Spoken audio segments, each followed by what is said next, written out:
يا مساء الفل عليكم. كتير مننا بيجي عليه وقت بيكون عايز ياكل اكل صحي عشان نريح المعدة شوية، فطبعا الاكل الصحي ده ما ينفعش ناكل معاه عيش عادي، فلازم نعمل عيش صحي. فهنعمل النهاردة توست شوفان صحي من غير عجن ولا مجهود وبأقل سعرات حرارية كمان.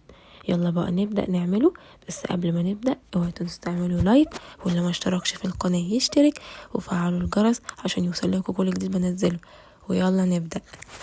اول حاجه نجيب 3 كوبايات دقيق شوفان وكوبايه دقيق ابيض عادي، ونحط معلقه صغيره ملح ومعلقه زيت زيتون او زيت عادي المتوفر عندكم، ومعلقه صغيره بيكنج باودر ومعلقه كبيره عسل ابيض ومعلقه كبيره خميره. كل ده كده مع بعضه، وبعدين بقى نجيب ميه دافيه ونفضل نحط ميه دافيه لغايه لما القوام يبقى زي الكيك بس اتقل شويه زي ما انتوا شايفين كده. وبعد كده نجيب قالب التوست بتاعنا وندهنه زيت ودقيق شوفان. طبعا نحط الخليط بتاعنا ونرش حبوب الشوفان كده على الوش كده لو متوفر، وبعدين نسيبه يخمر نص ساعه في فرن دافي.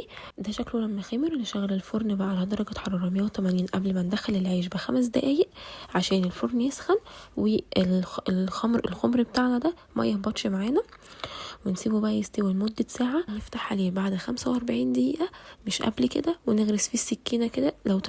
لو طلعت فيها عجين يبقى لسه مستويتش، لو طلعت السكينة فاضية يبقى كده استوت. ده شكله بعد ما استوى تحفة جدا. غطيته سيبته يبرد ويطرى في نفس الوقت. لازم العيش يبرد عشان لو قطعناه سخن هيفرول معانا.